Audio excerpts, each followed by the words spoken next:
Isa sa mga pangarap ko ang marinig ang istorya ko ng pag-ibig sa Papa Dudut Stories kaya heto ako. Hindi nagdalawang isip na sumulat sa iyo.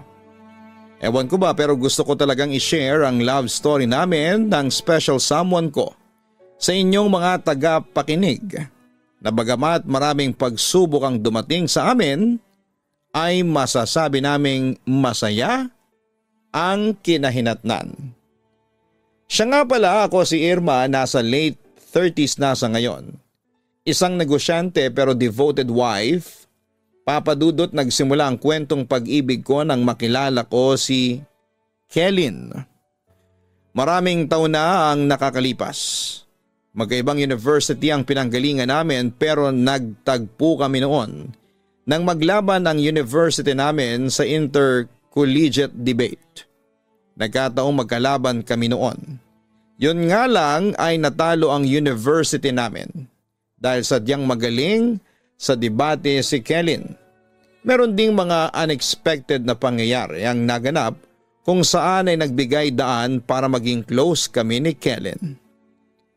Papadudot mula sa isang mayamang angka ng mga Chinese businessman si Kelin. Pero hindi yun naging hadlang para maging close kaming dalawa. Mababait sa akin ang mga magulang ni Kelin at lalo pa nila akong nagustuhan. Dahil magaling daw akong humawak ng pera at saka madalas nilang sabihin sa akin na mukhang swerte daw ako sa negosyo. Samantala ay nagpatuloy ang pagkakaibigan namin ni Kelin hanggang sa mauwi sa developan. Ang lahat papadudot. Isang gabi habang nag-aabang ako ng masasakyan ay may humintong kotse sa aking harapan. At nagulat ako nang makita kong si Kelin ang nagmamaneho. Agad siyang nag-offer sa akin na ihahatid niya ako sa aking bahay. At dahil nga gabi na at wala na akong masakyan ay agad ko nang pinatulan ang alok niya. Ang ganda naman ng kotse mo. Hulaan ko milyon ang halaga ng kotse mo, no? Mga kong sabi sa kanya habang binubusisi ang ilang features ng kanyang luxury car. Well, iba na talaga ang anak mayaman. Sa totoo lang sinimplihan ko na lang tong sasakyan ko. Ayaw ko nang masyadong mag-aarbo, sagot naman niya sa akin. Nga pala, nabalitaan ko na binili ka raw ng papa mo ng condo unit sa Makati. Minsan naman isama mo naman ako dun sa condo mo. Excited kong wika sa kanya. Oo ba, once na matapos lang ang pag-aayos ng kondo ko ay isasama kita ron. Maglalaro tayo ng computer games doon, sabi pa niya sa akin. Nga pala, nangihinayang ako at hindi ako nakadalo sa debut mo. Alam mo naman nasa ibang bansa pa ako ng mga panahong yon, sayang talaga. Ay naku, wag ka nang manghinayang pa doon. Nakabawi ka rin naman sa akin . Ang ganda kaya ng regalo mo sa akin, heto nga suot-suot ko pa. Sabay turo sa sinasabi kong regalo niya sa akin na suot-suot ko. Isang 24 karat na gold necklace na may Irma na nakaukit sa pendant. Since 18 ka na, pinayagan ka na ba ng mga magulang mo na mag-boyfriend? Seryosong tanong niya sa akin. Oo pero sabi ni Itay unahin ko muna ang pag-aaral ko. Sagot ko naman sa kanya. Ikaw ba meron ka na bang girlfriend doon sa Amerika? Usisa ko pa. Napangiti lamang siya sa aking tanong. Ako? Wala akong naging girlfriend doon. Pero meron akong prospect na girlfriend. Maya-maya'y sabi niya sa akin. Na-curious naman ako at nakaramdam ng excitement. Talaga ba sino naman niyang prospect girlfriend mo ha, Kelin? Tanong ko sa kanya. Maya-maya'y nakita kong sumeryoso ang mukha ni Kelin. Kung sabihin ko sa iyo na ikaw ang prospect girlfriend ko. Hindi ako makapaniwala sa aking narinig. Ha, seryoso ka? Kung manliligaw ako sa iyo, sasagutin mo naman ba ako? Usisa pa niya sa akin. Agad naman akong sumagot. Depende kung magpapakapagod ka, baka sagutin pa kita. Okay, basta bukas ha. Magsisimula na akong manligaw sa iyo. Ginaganahang sagot niya sa akin. Natawa lamang ako sa reaksyon ni Kelin. Bahala ka na sa buhay mo. Tingnan natin kung mapapasagot mo ko. Sabi ko pa sa kanya. Papadudot inaamin ko na nagkakagusto na ako kay Kellen kaya hinayaan ko siyang manligaw sa akin. Doon ay nakita ko ang mga efforts niya. Naramdaman ko na sincere siya sa panliligaw sa akin. Kaya hindi naglaon ay sinagot ko rin siya, papadudot. Hindi ako nagkamali sa pagsagot kay Kellen dahil naging masaya ako sa piling niya. Naramdaman ko na mahal niya ako. At nakita ko kung gaano ako kahalaga sa buhay niya. Pero syempre, hindi naman sa lahat ng pagkakataon ay masaya kayong dalawa. Isang araw ay muling nagpresenta si Kellen na hihatid ako sa aking bahay. Pero bago niya paandarin ang kotse ay meron siyang kinuhang bagay mula sa likod ng driver's seat. May ibibigay muna pala ako sa iyo. Heto, wika ni Kellen sabay bigay niya sa akin ang kanyang hawak na regalo. Ano to? Ang laki naman ito. Picture frame ba to?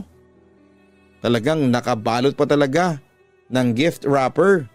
Na-excite kong wika sa kanya. Buksan mo na lang. I'm sure matutuwa ka. Sinunod ko naman ang sinabi ni Kellen at pagbukas ko ng regalo ay namangha naman ako sa laman noon. Ay ang ganda naman ito, sabi ko, referring sa portrait ko na iginuhit ni Kellen. Isang buwan ko rin ginuhit yan ha. Ano, nagustuhan mo ba? Tanong niya sa akin. Oo Kellen, sobrang nagustuhan ko to, grabe.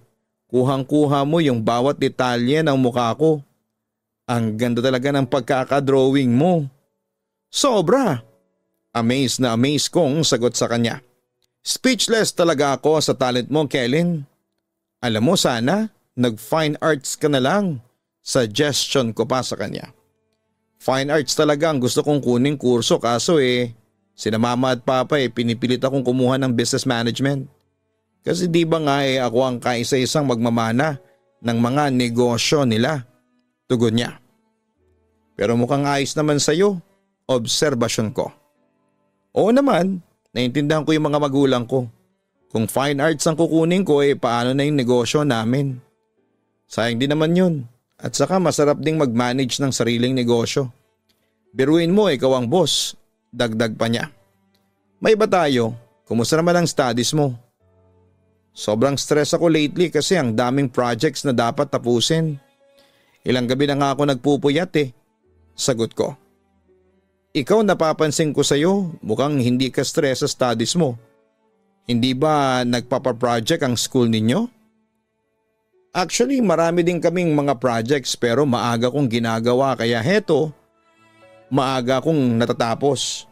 Naisubmit ko kaagad bago mag-midterm exam. Kwento naman niya sa akin. Nakaramdam naman ako ng kaunting inggit dahil bukod sa matalino nga si Kellen ay magaling ang kanyang time management. Naku buti ka pa. Hindi ka nagka-cramming. Irma, since tapos naman ang midterm exam ninyo, what if kung tulungan na kita dyan sa mga projects mo? Ilang beses ko na kasing nagvo-volunteer kaso ayaw mo. Mungkahin niya sa akin. Hindi naman sa ayaw ko pero nakakahiya kasi. Ayaw ko namang samantalahin ng boyfriend ko Nahihiya akong katwiran sa kanya. Isipin mo, madaling matatapos yung mga projects mo at dapat na isubmit before midterm. Masyado ka na kasing pagod na pagod at bilang boyfriend mo, naawa ako sa iyo kapag nakikita kitang ganyan. Concern niyang wika sa akin. Sige na Irma, I insist. Para din naman sa iyo to Napahinga na lamang ako ng malalim at na-appreciate ang chivalry at volunteerism ni Kellen. Okay sige, ikaw ang bahala. Don't worry, pareho naman tayo ng kurso na kinukuha kaya alam ko kung paano tapusin ang mga projects mo. Paniniguro niya sa akin. At yun nga papadudot si Kellen ang tumulong sa akin at naging kasama ko sa tuwing na-stress ako dahil sa matinding demand ng college life. Matyaga niya akong tinutulungan sa mga projects at term papers na nire-required sa amin. Minsan naaminin ko na nahihiya rin ako sa aking boyfriend dahil meron din siyang college requirements na dapat ay ayusin, pero palaging sinisigurado ni Kellyn sa akin na masaya siyang tinutulungan ako sa aking pag-aaral para makamit ko nga ang aking pangarap. Ngunit Papa Dudut, dumating din sa punto na kailangan kong harapin ang katotohanan na hindi lang ako ang may pangarap na makapagtapos ng pag-aaral, na kailangan din niyang asikasuhin ang kanyang sariling buhay. Irma, may sasabihin pala ako sa iyo. Sa next school year sa ibang bansa na akong mag-aaral ha. Inform niya sa akin isang araw habang namamasyal kami noon sa isang park. Siyempre sobra akong nalungkot nung narinig ko yon. Paano na tayo? Iiwan mo na pala ako. Parang gusto kong umiyak ng mga sandaling yon. Kung pwede lang pigilan siya ay gagawin ko. Huwag ka nang malungkot. Sabi ng mga magulang ko, pag-aaralin daw nila ako doon para na rin sa kinabukasan ko. Sa totoo lang tutol ako kasi mawawalay ako sa iyo, kaso wala akong magagawa, paliwanag niya sa akin. Hindi ko naman napigilang umiyak sa harapan niya. Irma, please. Huwag ka nang umiyak. Pag-aalo niya sa akin. Hindi naman ako mawawala ng communication sa iyo. At saka makakasigurado ka sa akin na kahit na doon ako mag-aral babalikan kita. Hindi kita ipagpapalit sa kahit na kanino. Ikaw lang ang mahal ko, Irma. Paniniguro niya sa akin. Nang marinig ko yon, Papa Dudut, ay nakaramdam ako ng assurance kaya tumigil na ako noon sa pag-iyak. May papangako mo ba sa akin na hihintayin mo ko? Kasi ako nangangako ako sa iyo na babalikan kita pagkatapos lang ng pag-aaral ko doon. Aniya. Tumango naman ako bilang sagot sa kanya. Oo, nangangako ako na hihintayin kita hanggang sa pagbabalik mo. Muling nagpatuloy si Kellyn para ingkampante ako. Basta isipin mo lang ha, para din sa kinabukasan natin ito, ang pag-aaral ko sa ibang bansa. Pagbubutihin ko ang pag-aaral ko doon para kapag nagpakasal na tayo maganda na ang buhay na maibibigay ko sa iyo. Yun ang pangakong binitawan niya sa akin. Papa Dudut, doon ay hindi ko maiwasang malungkot, lalo na nang tumuloy si Kellyn sa Amerika para mag-aral. Simula noon ay hindi ko na naiwasan ang umiyak, lalo na kapag nami-miss ko ang aking boyfriend. Pero kahit na nasa ibang bansa at busy sa kanyang pag-aaral ay ipinakita pa rin sa akin ni Kellyn na mahalaga ako sa kanya. Madalas ang communication naming dalawa sa internet, lalo na sa mga social networking sites. Madalas din niya akong tawagan ng long distance at hindi niya alintana na malaki ang binabayaran niya sa pagtawag kasi ang importante lamang sa kanya ay makausap ako. Papa Dudut, for 5 years ay ganoon ang naging takbo ng relasyon namin. Na kahit long distance ang relasyon namin ay masaya pa rin kami. Hindi namin namalayan ang takbo ng panahon. Samantala isang araw sa ospital kung saan ay nagpapacheck up ako ay hindi ko akalain na isa palang sorpresa ang bubulaga sa akin. Irma, tawag sa akin ng boses ng isang lalaki. Paglingon ko ay laking tuwa ko na si Kellyn ang aking nakita. Kellyn, umuwi ka na pala? Bakit hindi mo agad sinabi sa akin? Natutuwa at halos naiiyak kong sabi ng sandaling yon. Saka anong ginagawa mo rito sa ospital? Tanong ko pa sa kanya. May binisita lang ako, ikaw? Nagpapamamogram ako nananakit kasi itong dibdib ko. Baka kasi magkaroon ako ng breast cancer since nasa lahi namin yun. Eto buti naman at nag-negative ako, paliwanag ko pa sa kanya. Mabuti naman kung ganun, tila pagod at malungkot niyang wika sa akin. Pero Kellyn, bakit hindi mo naman sinabi sa akin na uuwi ka na? Sana man lang ay nasundo kita sa airport. At saka kung hindi tayo nagkita dito akalain ko na nasa Amerika ka pa. Wika ko sa kanya na may kaunting pagtatampo. Pasensya na Irma. Gusto lang sana kitang sorpresahin. Paliwanag niya sa akin. Ngunit ang hindi alam ni Kellen ay inoobserbahan ko na siya. Simula nung kaninang magkaharap kami. At may napansin akong kakaiba sa kanyang itsura at kilos. Ayos ka lang ba, Kellen? Concerned na tanong ko sa kanya. Mabilis namang nagpaliwanag sa akin si Kellen. Ayos lang ako. Matamlay lang ako kasi alam mo na, pagod ako eh. Samantala'y huminga muna ako ng malalim bago muling nagsalita. Sige basta masaya ako ngayon kasi bumalik ka na ng Pilipinas. Yun na lamang ang sabi ko sa kanya. Sa kabilang banda ay tumungo kami sa fast food para kumain at magkwentuhan. Pero hindi talaga ako mapakali sa itsura at kilos ni Kellen. Kaya muli ko siyang tinanong, Papa Dudut. Kellen, for 5 years, ang daming pinagbago ng itsura mo. Panimula ko sa kanya. Huwag kang magagalit ha, Kellen, pero sa payat mong yan, iisipin kong may sakit ka. Obserbasyon ko sa kanya. Na agad naman niyang tinanggi. Naku Irma, wala akong sakit. Diet lang talaga ako ngayon. Insist niya sa akin para hindi na ako mag-alala sa kanya. Talaga? At that point, Papa Dudut ay nakaramdam ako ng kaba. Kutob ko kasi ay may inililihim sa akin ang aking boyfriend. Ikaw rin naman, malaki ang pinagbago mo. Mas lalo kang gumanda, puri niya sa akin. Para mabago ang malungkot at nag-aalala kong mood. Napangiti naman ako sa kanyang sinabi. Ikaw talaga, binobola mo naman ako. Tulad ng pinangako ko sa iyo, hindi ba? Pagkatapos ko ng pag-aaral ko ay babalikan kita. Kaya heto ako. At kasabay nun paano ko ba sasabihin? Irma? Medyo nahihiya siya that time, kaya hindi niya maituloy ang sasabihin. O kaya mo yan, dali, sabihin mo na. Pag-cheer ko sa kanya. What if magpakasal tayong dalawa? Hindi ba sa chat pa lang natin noon sinasabi ko na sa iyo na pag uwi ko magpapakasal na tayong dalawa? So ano? Tanong niya sa akin. Nag-isip-isip ako sandali at pagkatapos ay isang desisyon ang aking ginawa. Why not? Total naman ay pareho tayong nakatapos at stable na rin tayong pareho.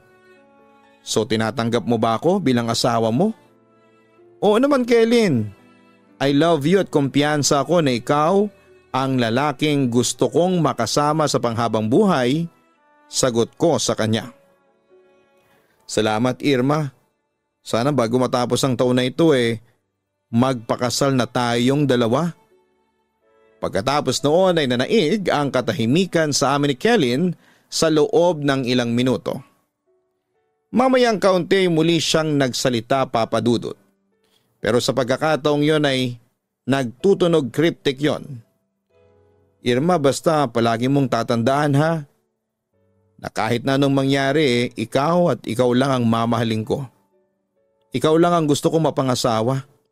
Sana bigyan ako ng Diyos ng mahabang buhay para makasama pa kita. Bakit naman ganyan ang mga pananalita mo? Concern kong tanong sa kanya. Pero as expected ay hindi niya yon sinagot at iniba niya ang usapan. Sasabihin ko na kina mama at papa na nagpaplano na tayong magpakasal para naman mapagplanuhang maigi yung pamamanhikan ko sa mga magulang mo, aniya. Pagkatapos noon ay nanaig na ang katahimikan sa amin hanggang sa pag-uwi namin. Papa Dudut, labis ang pasalamat ko noon sa Diyos kasi umuwi ng ligtas si Kellen ng Pilipinas. Nagpapasalamat din ako noon kasi kahit na magkalayo kaming dalawa ay nanatili siyang faithful sa akin at mahal na mahal pa rin niya ako. Papa Dudut, simula noong umuwi siya ay walang araw at gabi kaming naging malungkot. Lahat ay masasaya. Agad din naming pinagplanuhan ang aming kasal at sa puntong yon ay alam ko na kami talaga ang tinadhana ni Kellen. Siya na ang lalaking mapapangasawa ko at makakasama ko sa panghabang buhay. Papa Dudut, habang pinaplano ang kasal namin ni Kellen ay wala namang kaming naging problema. Naging maganda ang daloy at parang umaayon talaga sa amin ang tadhana. Nagkasundo ang mga magulang namin ni Kellen sa lahat ng bagay, lalo na sa magiging motif ng kasal namin. Pero papadudot habang maganda ang preparasyon ng kasal namin ni Kellen ay siya namang pag-aalinlangan ko sa kalusugan ng fiancé ko. Napapansin ko na madalas siyang manghina. Bagamat madalas sabihin sa akin ni Kellen na okay siya at wala siyang sakit ay hindi ako naniniwala, papadudot. Nararamdaman ko noon na may inililihim siya at ng mga magulang niya sa akin.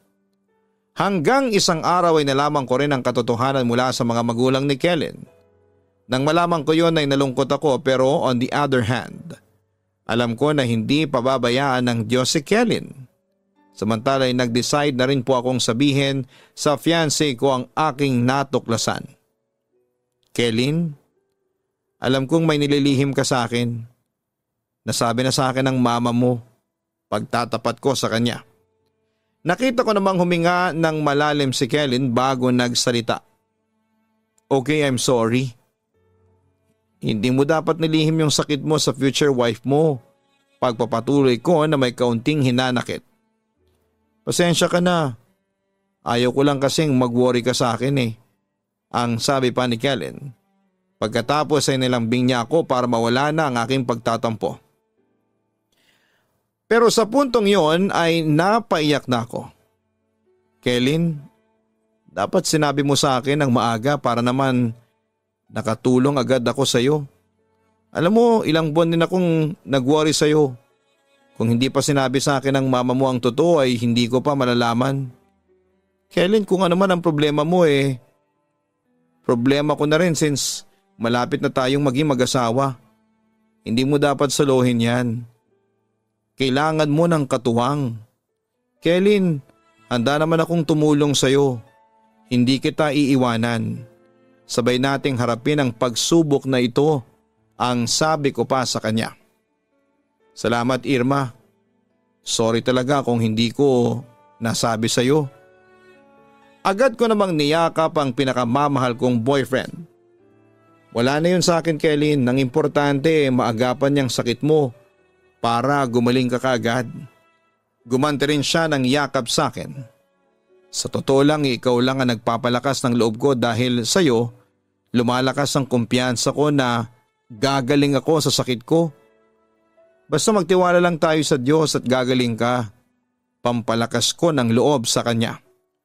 Samantala habang nagpapagaling siya sa kanyang sakit ay naisipan naming magtayo ng maliit na bakery. At dahil pareho kaming nag-aral ng baking sa TESDA kaya gumawa kami ng mga tinapay, cakes and sweets na alam namin. May isa nga kaming naimbento na cookies na pinangalanan naming Love. Mayroong Irma's Love at meron ding Kellen's Love. Soft, chewy cookies na may chocolate tidbits at marshmallow bits. At naging mabenta yon sa aming bakery. Samantala simula nung malaman ko ang tunay, nakalagayan ni Kellen ay hindi na ako umalis pa sa tabi niya. Lalo ko siyang inalagaan at minahal. Naroon ako palagi sa mga oras na kailangan niya ako. Palagi ko rin siyang pinagdarasal sa Diyos na sana'y gumaling na si Kellen sa sakit niya. At kahit na may sakit siya ay hindi ko kinakita ng lungkot si Kellen. Na siya namang nagpalakas at nagbigay ng pag-asa sa akin. O kumusta na ang baby ko? Tanong ko sa kanya habang nakakonfine siya noon sa ospital habang naghihintay ng kanyang operasyon. Eto ayos na ako, dumating ka na kasi. Despite of his condition ay masayang masaya pa rin ang aking fiancé. Kumain ka na ba? Tanong ko sa kanya. Pagkatapos ay ipinakita ko sa kanya mga dala kong pagkain. Meron kasi akong dala mga pagkain, especially mga sariwang prutas. Heto ilalapag ko lang dito sa mesa. Hindi pa, sagot niya sa akin. Anong gusto mo ritong prutas? Meron ako ditong mansanas, grapes, oranges, mangga, chiko. Pag-inform ko sa kanya. Gusto ko yung mansanas. Pero gusto kong subuan mo ko. Nakangiting wika niya sa akin. Naku ha, sige na nga. Kung hindi lang kita baby. Teka, nasa na ba yung panghiwa? Heto. Pagkakita ko sa maliit na plastic knife ay agad kong hiniwa ang mga mansanas at pinakain ko sa kanya. Salamat love ha, tuwang-tuwa niyang sabi sa akin. Kellyn, ginagawa ko ang lahat ng ito para lumakas ka. Kaya sana naman ay magpalakas ka ha, para hindi na ako sobrang mag-alala sa iyo. Pakiusap ko naman sa kanya. Bakit? Hindi pa ba ako malakas sa lagay na ito? O tingnan mo, malakas na malakas ako. Napangiti lamang ako sa kinikilos niya. Ang cute kasi niyang tingnan. Kung malakas ka hindi ka na narito sa ospital no? Hay naku love naman, please magpalakas ka na. Para sa araw ng kasal natin magaling ka na. Ang sabi ko sa kanya. Oo naman love, I promise. Malambing niyang wika sa akin. Ipinagpatuloy ko ang pagsusubo ko sa kanya ng mga hiniwa kong mansanas hanggang sa may pumasok sa aking isipan. Ano kaya kung ako na lang yung maging kidney donor mo? Suggestion ko sa kanya. Irma, huwag. Kasi ayaw kong pati ikaw ay manghina rin. Alam mo ba, once na mayroong matanggal na organ sa katawan mo hindi na magiging normal ang takbo ng katawan mo. Naroon ang possibility na manghina ka. Ayaw ko nun. Huwag kang mag-alala at malakas ang kumpiyansa ko na makakahanap ako ng donor. Paliwanag niya sa akin. Pero in fairness Kellyn ha, hindi halata sa iyo na kailangan mo ng kidney transplant. Kung sa iba kasi yan nangihina na sila. Ngumiti ulit si Kellyn sa sinabi ko. Pinipilit kong maging malakas at masigla para hindi mag-alala sa akin ng love ko. Alam mo Irma, isa sa mga nagpapalakas sa akin yung pagmamahal ko sa iyo. Sabi pa niya sa akin. Talagang may milagrong hatid ang pag-ibig sa buhay ng tao. Wika ko. Irma, basta pangako ko sa iyo, hindi kita iiwanan. Magpapagaling ako para sa iyo. Ikaw lang ang mamahalin ko kahit na anong mangyari. Yon ang mga salita niya na nagpalakas talaga ng loob ko. Papadudot naging positibo si Kellyn sa buhay, mas lalo siyang naging masiyahin at lalo niyang nilakasan ang loob niya. Siguro'y dahil na rin sa ayaw niya akong makitang mag-worry, kaya ganon ang ginawa niya. Agad na naplano ang araw ng operasyon niya. Doon ay ipinakita ko kay Kellyn na buwang suporta ng fiancé niya sa kanya. Samantala isang araw bago ang operasyon ay matagumpay na naidaos ang kasal namin. Maraming tawang dumalo. Mula sa mga kapamilya namin, kamag-anak, kaibigan, mga katrabaho at lahat ng mga taong naging bahagi ng buhay namin. Doon ay mas lalong kinakitaan si Kellyn ng lakas ng loob para sa operasyon Papadudot. Habang nasa ambulansya ay nagkwentuhan kami ni Kellyn tungkol sa mga masasaya naming memories, lalo na yung unang beses kaming nagkakilala. Yung araw na nagkabanggaan kami sa library ng school namin. Agad siyang nagsorry sa akin at tinulungang damputin ang mga gamit na nabitawan ko. Pero ang hindi niya alam na love at first sight ako sa kanya. Kaya kahit na masakit ang katawan ko ay hindi ko nakuhang magreklamo at sa halip ay nagpa-cute pa ako sa kanya. Tawa ng tawa si Kellyn nung binalikan ko ang alaala naming yon. Ading na love at first sight din siya sa akin. Irma, sa totoo lang ay kinakabahan ako sa operation ko. Maya-maya ay sabi niya sa akin. Hinawakan ko ang kanyang kamay. Kellyn, huwag kang kabahan, ang sabi ko sa kanya para lumakas ang loob niya. Basta kahit na anong mangyari hindi mababali ang pangako ko sa iyo at sa Diyos. Na ikaw lamang ang mamahalin ko hanggang kamatayan, pangako niya sa akin. Oo, alam ko Kellyn. Natuto pa rin mo yon. Pero isipin mo palagi na naghihintay ang asawa mo sa'yo, kaya lakasan mo ang loob mo. Huwag kang bibitaw. Paalala ko sa aking asawa. Hindi ako bibitaw. Ipagdarasal ko sa Diyos bago ako operahan na sana'y bigyan pa niya ako ng mahabang buhay para makasama ka. Kutob ko naman mukhang hindi ako pababayaan ng Diyos. Yun pa ang sabi niya sa akin na siyang nagpalakas lalo ng loob ko. At yun nga Papadudot, naging matagumpay ang naging operasyon ni Kellyn.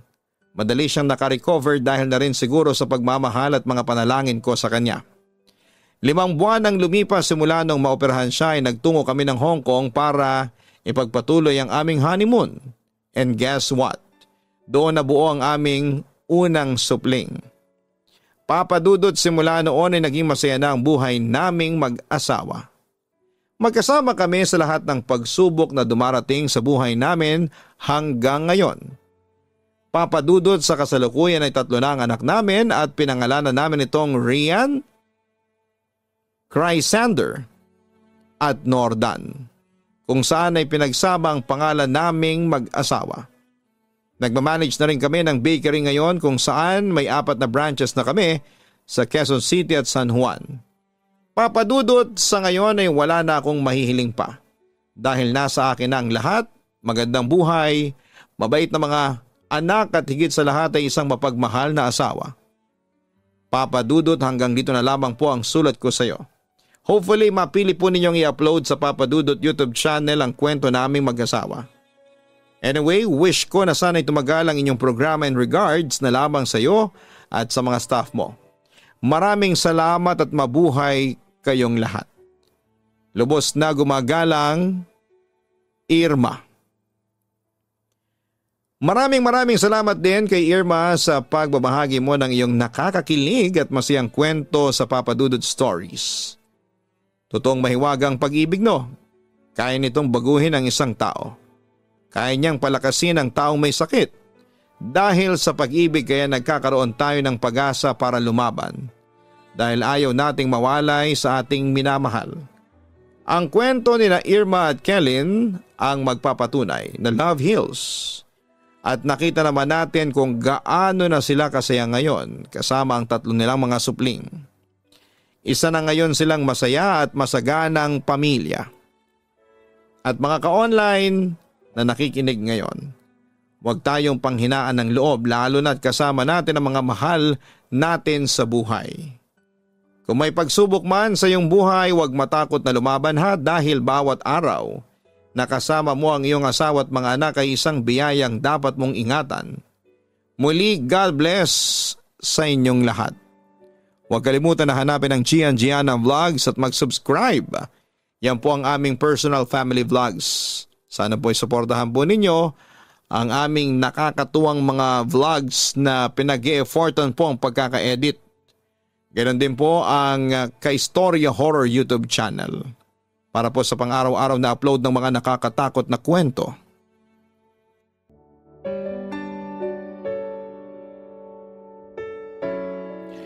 Ang sabi nila, ang pamilya daw ay isang regalo na nagtatagal ng panghabang buhay.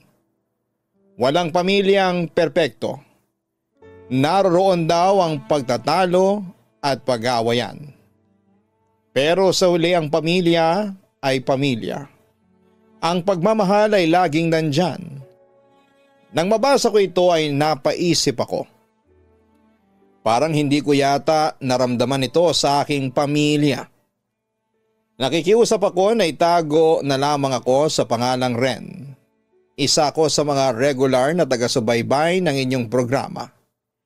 Pero hindi talaga pumasok sa isipan ko na isang araw ay magbabahagi ako ng aking istorya ng buhay. Papa Dudut, ang totoo niyan ay natatakot akong malaman ng madla ang kwento ko dahil sensitibo ito at sigurado akong huhusgahan nila ang pagkatao ko. Pero dahil sa ako na lang ang mag-isa sa buhay at dahil sa sobrang bigat na ng dinadala ko sa dibdib ay gusto ko nang mailabas ito. Hindi ko alam kung maituturing na malas ako pero kasi nasabi ko yon. Dahil simula pagkapanganak ko ay naramdaman ko nang parang walang nagmamahal sa akin. Kahit mismo ang sarili kong pamilya noon ay pinagkait sa akin yon. Hindi ko alam kung ano ang dahilan, kung kadugo ba nila ako o sadyang ampon lang. Simulat sa pool pa lamang ay hindi ko na kasi naramdaman na mahalaga ako sa kanila. At habang lumalaki ako ay siya namang paglayo nila sa akin. Samantala 16 years old ako noong inobliga ako ng mga magulang ko na maghanap ng trabaho. Okay lang yon sa akin dahil naiintindihan ko namang kailangan ng pamilya namin ng pera. Kaya wala akong sinayang na oras noon at naghanap ako kaagad ng trabaho. Pero sa kasamaang palad, Papa Dudut, ay nahirapan ako sa paghahanap ng trabaho dahil sa wala pa ako sa legal age. Kaya nauwi ako sa mga trabahong part-time. Una kong naging trabaho noon ay sa paggawaan ng taho. Pero nagkaroon ng maraming tanggalan ng empleyado pagkaraan ng 2 buwan. At isa ko sa mga natanggal. Tapos ay pumasok na rin ako sa construction kung saan ay matinding pagod ang aking dinanas. Pero dahil sa hindi regular ang aking trabaho, ay may pagkakataon talagang nagiging tambay ako sa bahay na siyang kinakainis ng aking mga magulang. Kaya naman sa tuwing nasa bahay ako ay daig ko pa ang alila kung utusan ng aking mga magulang. Ren, halika nga rito. Dali ang bagal. Narinig kong tawag sa akin ang aking ina. Halatang nauubos na ang pasensya nito. Inay, narito na po ako, ang sabi ko habang palapit kay inay. Bakit ba ang bagal mong kumilos ha? Kanina pa akong sumisigaw dito para tawagin ka. Ano ba kasi yung ginagawa mo sa itaas ha? Tanong niya sa akin. Pasensya na po kayo inay. Naglilinis lang po ako ng kwarto ni na Ate Donna at Kuya Andoy. Nililinis ko pong mabuti yon para wala silang masabi sa akin. Sagot ko. Siguraduhin mo lang na malinis yon. At saka ingatan mo yung mga gamit ng kapatid mo. Baka may mawala doon. Ikaw lang ang pagbibintangan namin. Napabuntong hininga ko. Huwag po kayong mag-alala doon inay. Iniingatan ko pong maigi yung mga gamit nila at saka wala pong mawawala doon. Hindi naman po kasi ako magnanakaw. Nako, kahit sabihin mo na hindi ka magnanakaw, nandiyan pa rin ang tukso. Lalo na at wala ka pa ring trabaho hanggang ngayon. Ay nako, kailan ka pa ba magkakaroon ng pakinabang sa bahay na ito? Buti pa sina Donna at Andoy, may ibinibigay sa aking pera. Samantalang ikaw ay wala, sabi ni inay sa akin. Papa Dudut, aminin kong nasaktan ako sa sinabi ng aking ina. Dahil sa wala akong trabaho, kaya tingin nila sa akin na anumang oras ay pwedeng gumawa ng masama. Sa totoo lang ay madalas ko itong nararanasan sa kanila. Kapag may nawawala ako kaagad ang kanilang pinagbibintangan. Nung una ay nakukuha ko pa ang pagpasensyahan. Pero dumarating din ang panahon na parang gusto ko nang magalit. Pero naisip ko na wala pala akong karapatang magalit. Dahil para sa aking mga magulang, isa lamang akong palamunin. Inay, bakit po ninyo pala ako tinatawag kanina? Ano po bang ipapagawa ninyo sa akin? Tanong ko na lamang sa kanya at pinipigilan ko ang aking sarili na magalit o mainis. Heto, linisin mo itong mga pinaglutuan ko. Pagod na kasi ako. Bilisan mo at mamayang kaunti pagdating ni Kuya Andoy galing ng trabaho kakain na tayo. Si Donna naman pinagtira ko na lamang ng pagkain dahil mamaya pang 11:00 ang uwi noon. Sige na rin, ligpitin mo na yan, utos niya sa akin. Samantala'y napansin ko ang hapagkainan namin. Hinahati niyo na pala yung mga pagkain. 10 dito yung sa akin.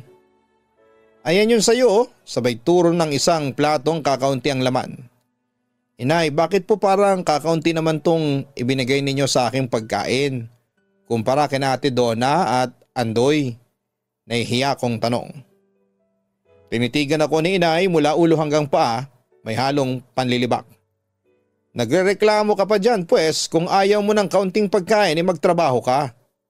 Dinamihan ko yung mga pagkain ni na Donna at Andoy kasi nagtatrabaho sila. Sila ang mga nagbibigay ng pera sa akin. Ikaw, wala. Pasalamat ka pa at pinapakain ka pa dyan eh. Sa narinig ko kay inay, ay parang gusto ko nang maiyak. Pero inay, sinisikap ko naman pong makahanap ng trabaho. Pagtatanggol ko sa aking sarili. Kaso walang bunga yang pagsisikap mo.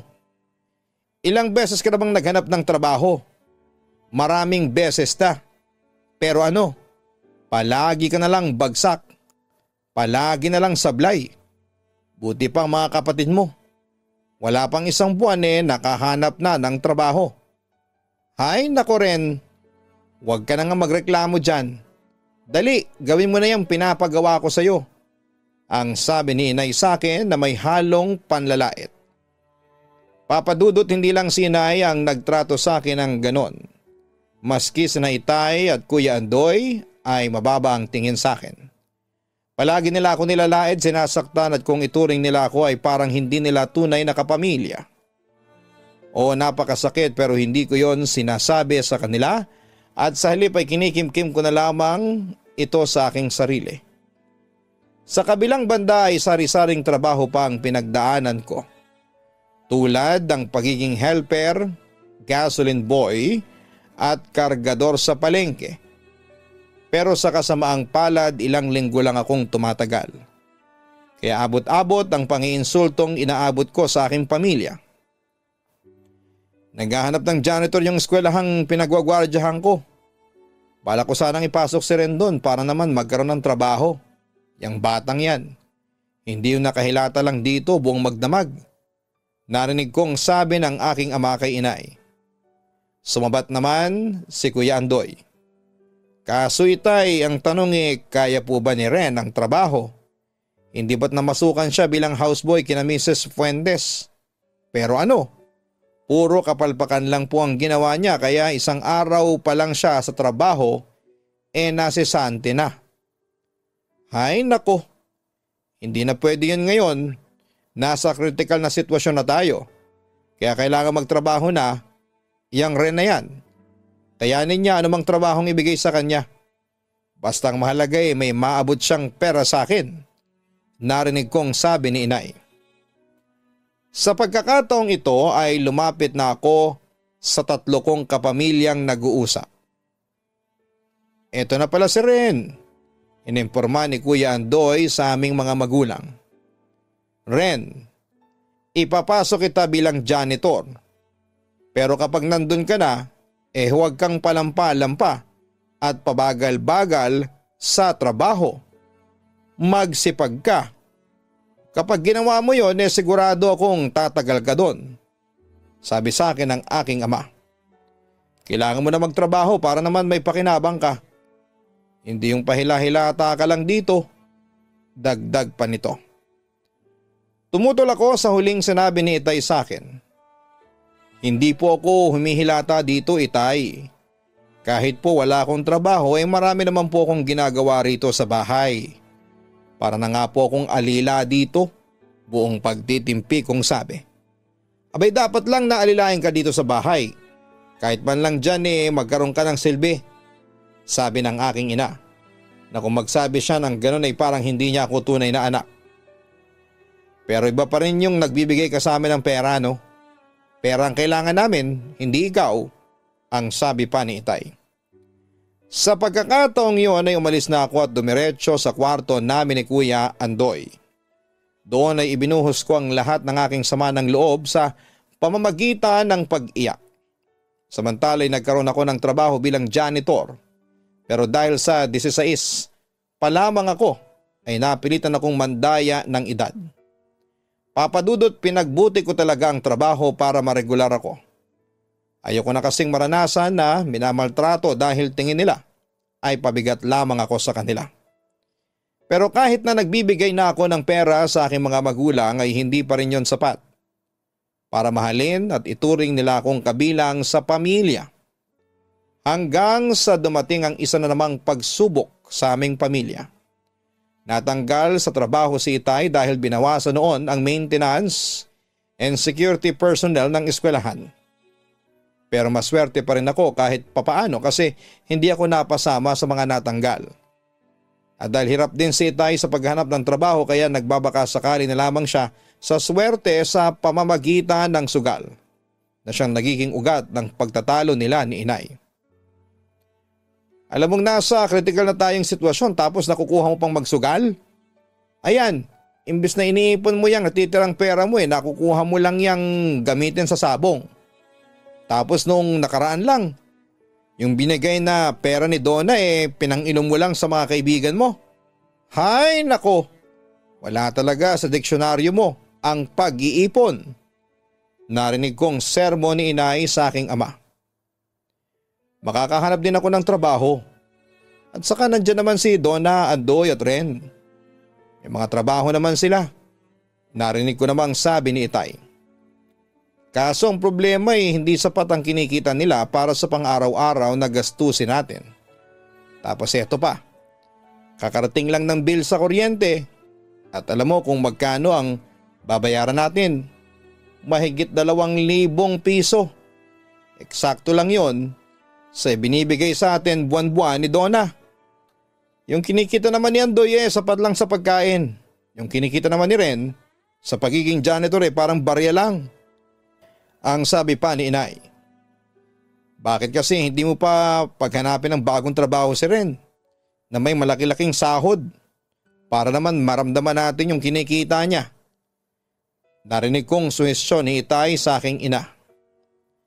Sa pagkakataong yon ay lumapit na ako sa aking mga magulang. Sinabi ko sa kanila na hindi ako mag-resign sa trabaho dahil mahirap maghanap ng bagong trabaho. Lalo na't wala pa ako sa hustong gulang. At tulad ng aking inaasahan ay pumayag naman sila pero palagi nilang ini-insist sa akin na lakihan ko pa raw ang ibinibigay ko sa kanila. Nangako naman ako sa kanila na gagawin ko ang lahat kahit na mag-overtime pa ako para lumaki ang bigay sa akin. Ngunit makalipas pa ang ilang buwan, ay minalas ako na mapasama sa tatanggaling empleyado ng eskwelahan. Nalungkot ako at natakot dahil alam ko na ang mangyayari sa akin. Oras na malaman nila na wala na naman akong trabaho. At hindi nga ako nagkamali, Papa Dudut, dahil noong ipinagtapat ko sa kanila na tanggal na ako sa trabaho ay bumalik na naman sila sa dating pagtrato sa akin. Ngayong wala ka ng trabaho pag sumikapan mo namang makahanap ulit ng bago. Yung may malaking sweldo naman, para naman maramdaman namin yung pagtulong mo. Alalahanin mo rin, nawalan din ako ng trabaho, kaya kayo lang nina Donna at Andoy ang inaasahan namin, ang sabi sa akin ng aking ama. Huwag po kayong mag-alala, Itay, bibilisan ko pong makahanap ng trabaho, paggagaranti ako sa kanya. Kung hindi ka lang sana maarte dyan pwede kang pumatol sa bakla tapos pirahan mo. Tulad niyan, nandiyan naman sina Lali at Andy. Sigurado ako magbibigay yung kagad ng pera kapag humingi ka. Suhestyon sa akin ni Itay. Itay naman, hindi po ako papatol sa bakla para lang magkapera. Tutol ko sa mungkahin ni Itay sa akin. Sus, arte ka pa. Sige, magpakadesente ka pero mamamatay ka sa gutom, pagpapatuloy ni Itay. Sa pagkakataong ito ay sumingit na sa usapan si Inay. Delo, hindi malakas ang sikmura ni Ren, di tulad mo nun.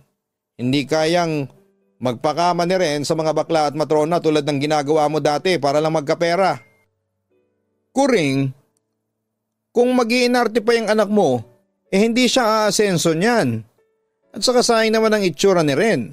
O tingnan mo matangkad, maputi, gwapo. Tapos sariwang-sariwa pa. Sabi ni Itay kay Inay habang tinuturo ako. Pagkatapos ay bumaling siya sa akin. Alam mo rin, kung kasing gwapo mo lang si Andoy baka pinag-callboy ko at torero ko na yun. Papadudot na paisip din ako sa suhestyon na yun ni Itay. Kaso nung mga panahong yun ay naiisip ko pa lamang ay para na akong nasusuka. Parang hindi ko kakayaning ibenta ang katawan at puri ko kapalit ng pera. Kasi mukhang sinusubok talaga kami ng tadhana dahil dumating ang problema kay Andoy at nabaon ito sa utang. Dahil dito'y halos kakarampot na lamang ang ibinibigay niya sa aking mga magulang. Kaya napilitan akong maghanap ng panibagong trabaho. Hanggang sa isang araw ay kinausap ako ni Itay. May nalaman siyang trabaho na pwede kong pasukan. Mas malaki ang sahod kumpara sa pagiging janitor. Papayag na sana ako kasi nalaman kong sa isang gay bar pala ako balak pagtrabahuhin. Huwag kang mag-alala rin. Waiter lang naman ang papasukan mo doon. Sabi sa akin ni Itay. Pilit niya akong kinukumbinse. Sa huli ay wala din akong nagawa. Kinabukasan ay sinamahan ako ni Itay sa gay bar at doon ay nakausap namin si Dovie, ang may-ari at magiging amo ko. Nagkataon din na dati pala itong bugaw ni Itay noong nagko-call boy pa ito. Papadudot agad naman akong tinanggap ni Dovie bilang waiter. Bagamat ayon sa kanya, bagi daw ako maging macho dancer o di kaya ay webcam performer. Papadudot naging maayos naman ang unang buwan ko sa gay bar bilang waiter. Hindi man ako macho dancer pero medyo naaasiwa ako noon sa aking uniforme na latex pants tapos ay topless. Dahil sa suot ko ay napagkamalan din akong macho dancer at nakakatanggap ng sari-saring panghihipo at pambabastos. Pero tiniis ko yon alang-alang sa malaking sahod. Ngunit hindi pa rin masaya ang aking pamilya sa perang inaabot ko sa kanila.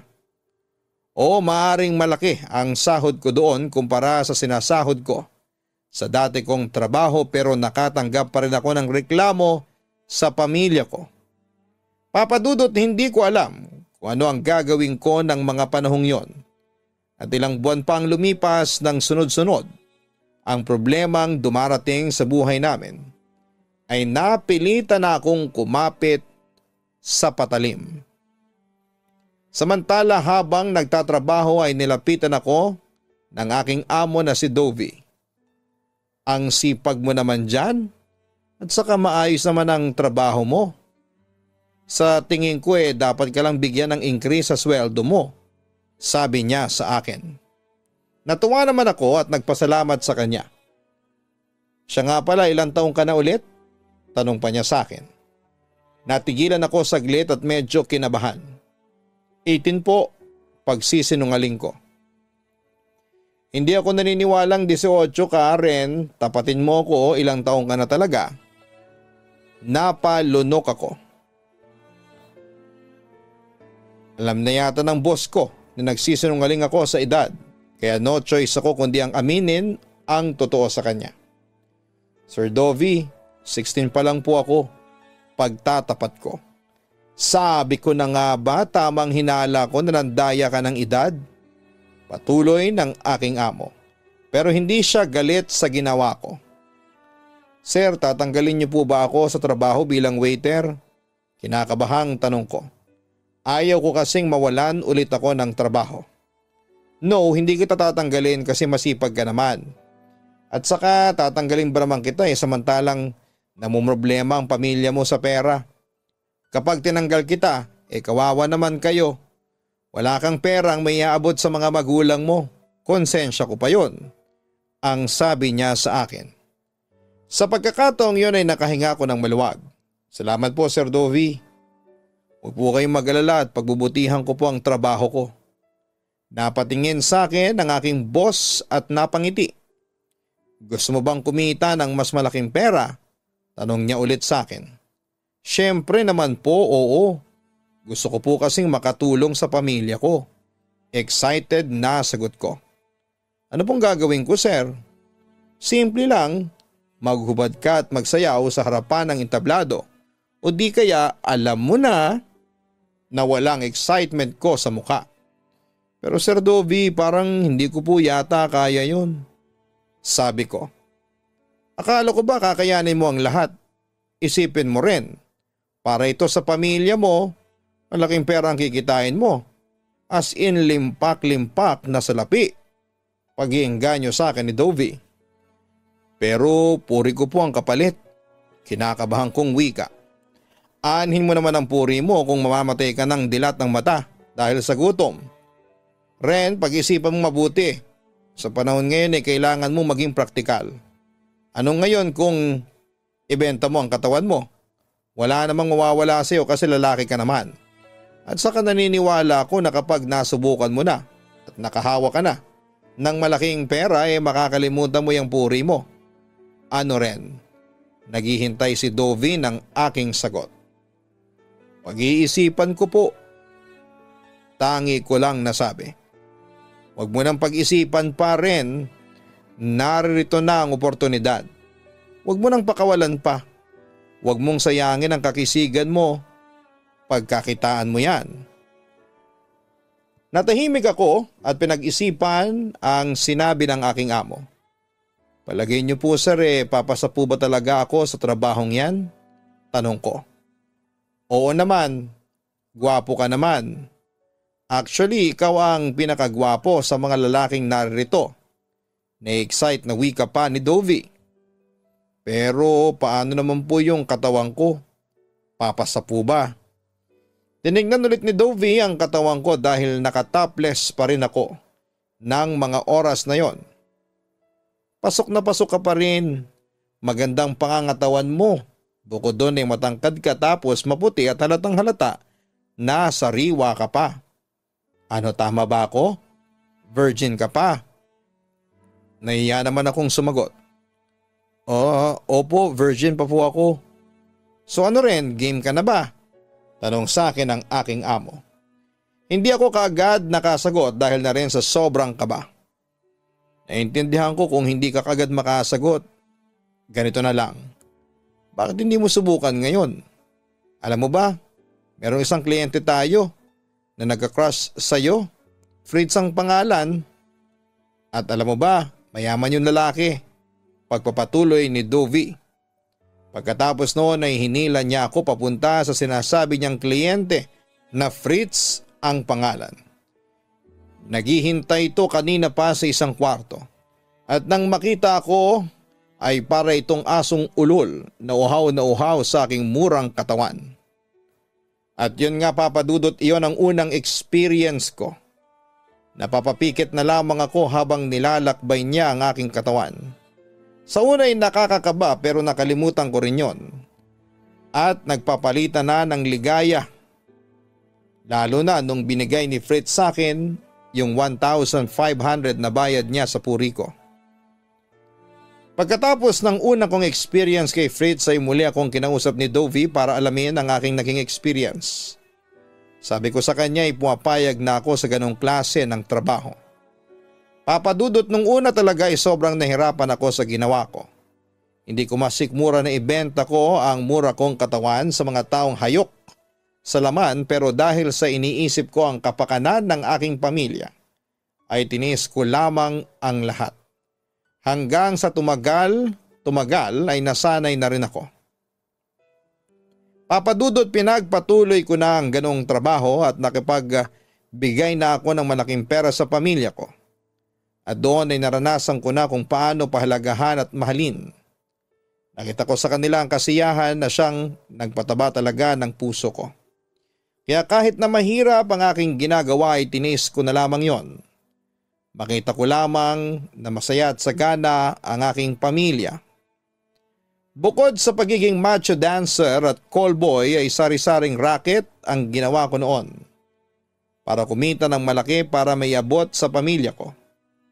Nandiyan na yung pinasok ko yung mundo ng webcam performance. Unay nagkaroon ako ng alter account sa Twitter at nagpost ng aking mga adult solo videos. Noong una ay katawan ko lamang at ang aking pagkalalaki ang aking ipinapakita sa webcam. Pero hindi nagtagal ay ipinakita ko na rin ang aking mukha dahil mas malaki ang bayad. Magsa 17 years old na ako that time. Siyempre papadudot naging masaya naman ang buong pamilya ko sa inaabot ko. At doon ay naramdaman ko sa kanila kung paano pahalagahan na hindi ko noon nararamdaman nung walang-wala ako. Sa kabilang banda, hindi na nagtanong pa sa akin ang pamilya ko kung saan ko nakukuha ang perang inaabot ko sa kanila. Hindi ko na rin sinabi ang tungkol sa sideline ko bukod sa Mukhang wala rin naman silang pakialam kahit na malaman pa nila ang katotohanan. Papa Dudut, hindi naglaon ay lumaki. Nang lumaki rin ang pangangailangan ng pamilya ko kaya naisipan ko nang magkaroon pa ng ibang mapagkakakitaan. Simula kasi nung malaking pera na ang inaabot ko sa mga magulang ko ay hindi na naghanap pa ng trabaho si Itay at Kuya Andoy. Okay lang yun sa akin, total ay sobra-sobra naman ang kinikita ko. Pero nagpatuloy pa rin sila sa pagiging demanding. Buti naman at umuwi ka na. Nasaan na yung pera? Tanong sa akin ni Inay. Nang minsang maabutan ko sila sa labas kinaumagahan. Dahil pagod at inaantok na ako ay inabot ko na lamang kay Inay ang 5,000 kita ko. Malaki ang kinita ko ng araw na yon dahil nag-live show ako sa mga mayayamang Becky. 5,000 heto lang? Tanong ni Inay sa akin na halatang hindi satisfied sa ibinigay kong pera. Huwag po kayong mag-alala, Inay. Madadagdagan pa po yan. Matamlay kong sagot sa aking ina. Bigla namang sumalubong sa amin si Itay at kinausap ang aking ina. Pahingi naman ng 2,000 dyan sa ibinigay ng anak mo. Demand nito. 2,000? Ay ang laki naman, sus. Magtigil ka. Ipangsusugal mo lang yung pera. Sayang. Pagtutol ng aking ina at agad na ibinulsa ang pera. Sus! Nagsalita ang hindi magastos. Ikaw nga dyan, diretso agad sa parlor para magpaganda. Pagkakuha mo ng pera sa anak mo. Ang sabi ni Itay. Medyo nawawala na siya ng pasensya. Kung gusto mo ng perang pangsugal, humingi ka dyan kay Ren. Sabi ni Inay bago nagmamadaling pumasok sa loob ng bahay. Para hindi na siya mahinga ni Itay ng pera. Bumaling sa akin ang aking ama. Ren, baka may pera ka pa dyan. Pahingi naman. Tay, wala na po akong sobra. Pamasahe na lang po itong natitira sa akin. Magalang na sagot ko sa aking ama. Pero lalong naging demanding siya sa akin. Anong walang pera? Hindi ako naniniwala sa iyo. Sige na, pahingi na. Pagtataya ko lang sa sabong. Malay mo kasi manalo ako tulad nung dati. Buti naman at dumating si Ate Donna para sumaklolo sa akin. Itay, tama na po yan. Huwag niyo na pong pilitin si Ren kung wala na siyang pera. Sagot niya sa aming ama. Donna, hindi lang naman ako ang makikinabang sa napapanalunan ko sa sabong, no? Lahat tayo, sabi naman ni Itay. Pero Itay, sugal pa rin po yun. Minsan lang po kayong manalo sa sugal. Hindi po ba kayo nanghihinayang sa perang pinagpapaguran ni Ren? Ang sabi ni Ate Donna. Pwede ba, Donna? Huwag mong hawahan si Ren sa kadamutan mo. Halatang napipiko na si Itay sa aking kapatid. Para maiwasan naman ang paglala ng kanilang pagtatalo ay nagpasya na lamang akong bigyan si Itay ng 2,000. Agad namang natuwa ang aking ama at dali-daling umalis patungo sa sabungan. Ate, hindi ba nasabi ko sa inyo na waiter ako?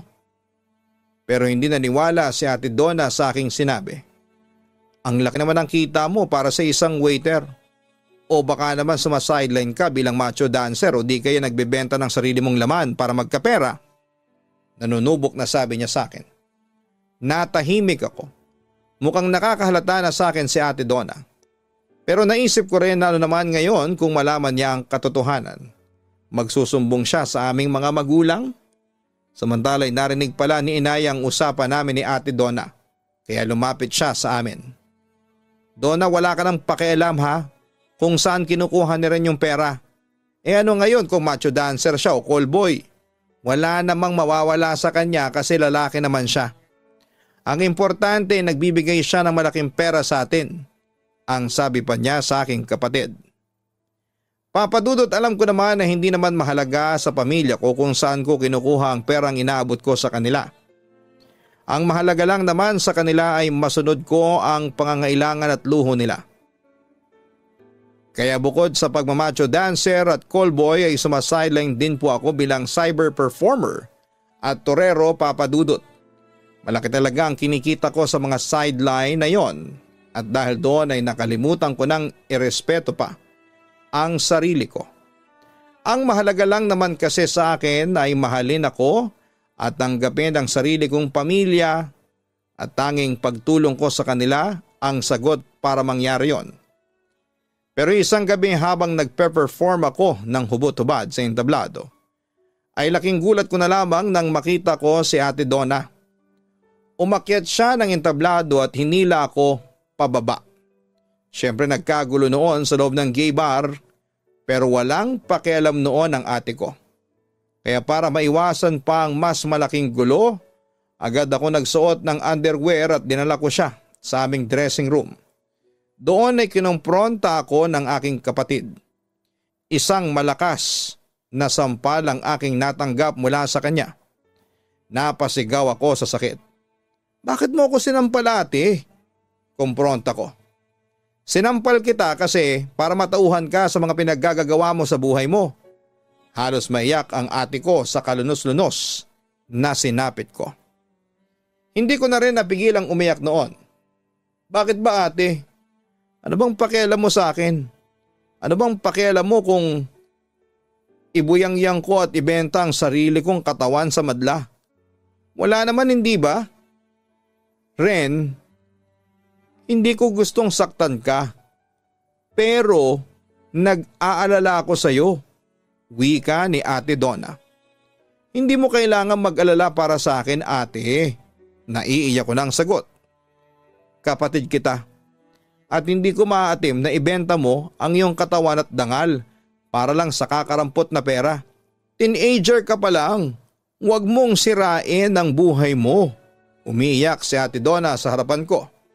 Sa lahat ng kapamilya ko ay siya lamang ang nagpakita ng concern sa akin.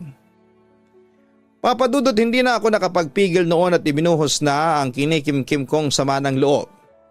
Alam mo ate, sa totoo lang ay ayaw ko rin ang ginagawa ko pero wala akong mapagpilian kasi heto lang ang alam kong paraan para kumita ng malaking pera. Wala naman akong narating hindi tulad ninyo ni Kuya Andoy na nakatapos ng high school. Ako hindi. Sa palagay mo, anong kinabukasan na naghihintay sa akin? Paano ako kikita ng malaking pera sa marangal na paraan? Ate Donna, walang kaso sa akin kahit babuyin pa ng mga taong nasa loob ng gay bar na yan ang buong pagkatao ko. Ang importante lang naman sa akin ay maranasan kong pahalagahan ng sarili kong pamilya na hindi ko naranasan noon. Ate Donna, pera lang ang sagot para matanggap ako ng sarili kong pamilya. Pera lang ang sagot para maramdaman kong mahalaga ako sa buhay ninyo. Umiiyak kong sagot. Ren, patawarin mo kami. Hindi mo kailangang babuyin ang sarili mo para lang mahalin ka namin.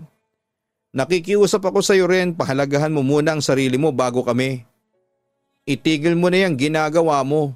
Payo sa akin ng aking kapatid. Papadudot, nagpatuloy ako sa ganong gawain. Nakalimutan ko na ang lahat. Pati na ang awa sa sarili ko kasi iniisip ko lamang ang pamilya ko. Pero hindi ko akalain na magkakaroon din pala ng hangganan ang lahat. Dahil dumating din ang pagkakataong binayo ako ng isang malaking pagsubok.